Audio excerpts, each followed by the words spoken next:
Lagi scrolling TikTok, terus lihat orang pamer luxury life sementara saldo ATM lo cuma cukup buat beli seblak. Relate banget kan? Tapi bentar, pernah nggak lo mikir, kenapa ada orang yang kayaknya gampang banget narik cuan, sementara kita udah kerja bagi kuda tapi tetap aja rekening koma? Ternyata rahasianya bukan cuma di soal hustle culture, tapi soal software di otak lo yang mungkin udah obsolete alias kadaluarsa. Buku Becoming a Money Magnet ini bakal ngebongkar habis gimana cara reprogramming otak lo biar nggak cuma jago manifesting, tapi beneran jadi magnet duit. Penasaran gimana cara update kos mental lo biar gacor? Stay tune, karena ini bakal ngerubah cara lo mandang nasib selamanya. Oke guys, pertama-tama kita harus sadar kalau manusia itu makhluk paling sempurna yang pernah ada. Tuhan itu adil banget. Pas kita lahir, kita semua dikasih 1 triliun sel otak. Gak ada yang dapat premium atau light version, semuanya sama.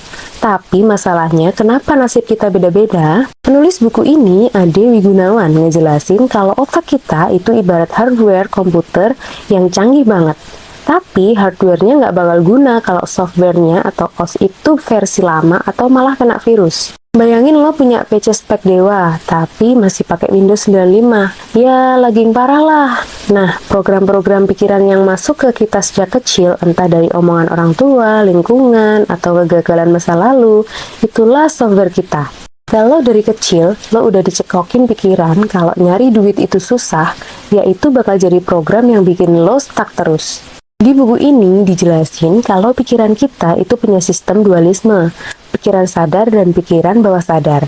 Lo mungkin pengen kaya, itu di pikiran sadar lo. Tapi kalau bawah sadar lo punya program, orang kaya itu sombong, maka otak lo mensabotase diri-sendiri biar lo nggak kaya. Pikiran bawah sadar ini ibarat anak kecil yang jujur tapi polos banget. Dia nggak kenal logika, dia cuma menerima apa yang diulang-ulang. Makanya kalau lo pengen berubah, lo nggak bisa cuma mikir positif doang. Lo harus masuk ke sistem instalasi bawah sadar lo buat ganti program lama yang sudah rusak itu. Ada satu cerita yang mind-blowing di buku ini tentang Patricia Serang.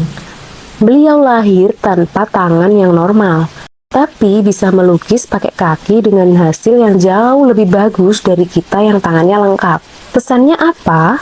Batasan itu bukan di fisik, tapi di program kita. Kalau Patricia aja bisa nembus batas yang mustahil secara logika, masa kita yang lengkap malah sering bilang nggak mungkin? Gimana cara ganti program di otak kita? Buku ini kasih 5 cara ampuh buat reprogramming bawah sadar. Yang pertama, repetisi atau pengulangan. Lakuin hal positif terus-menerus sampai jadi kebiasaan atau habit. Yang kedua, identifikasi kelompok. Gaul sama orang-orang yang vibe-nya sukses, lo adalah rata-rata dari 5 orang terdekat lo. Yang ketiga, figur otoritas. Dengerin omongan orang yang udah sukses atau ahli di bidangnya, biar bawah sadar lo lebih gampang nerima infonya.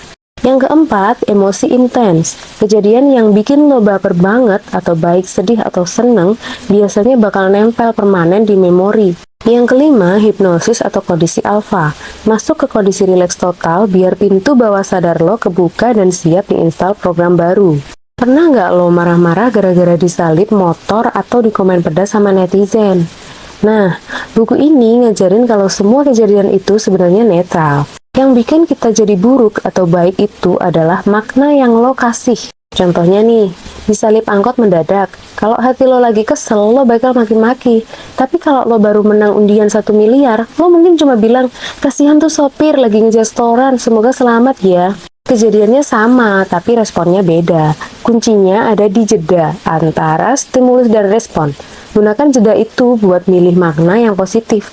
Itu namanya responsibility atau kemampuan melakukan respon. Di bawah sadar kita ada yang namanya internal map atau peta internal.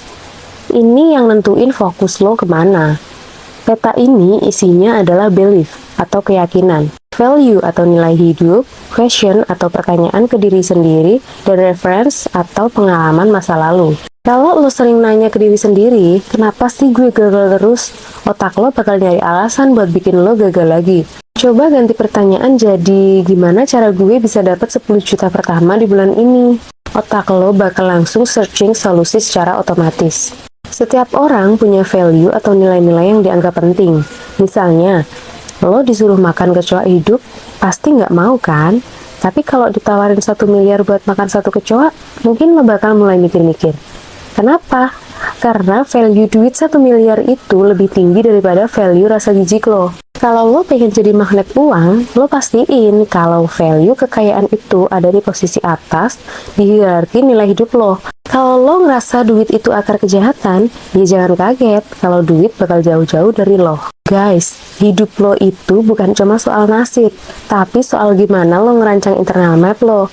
Jangan biarin orang lain yang install program di otak lo. Ambil kendali, update softwarenya, dan mulai bertindak kayak magnet yang beneran narik kesuksesan. Ingat, you will see it when you believe it. Percaya dulu baru kelihatan hasilnya, bukan malah sebaliknya. Gimana? Udah siap buat format ulang isi kepala lo? Kalau lo ngerasa video ini ngebantu, jangan lupa hit that like button, subscribe, dan nyalain loncengnya biar gak ketinggalan konten-konten mention lainnya. Coba tulis di kolom komentar satu belief negatif apa yang mau lo buang hari ini. Gue tunggu, stay positive, stay productive, and see you in the next video.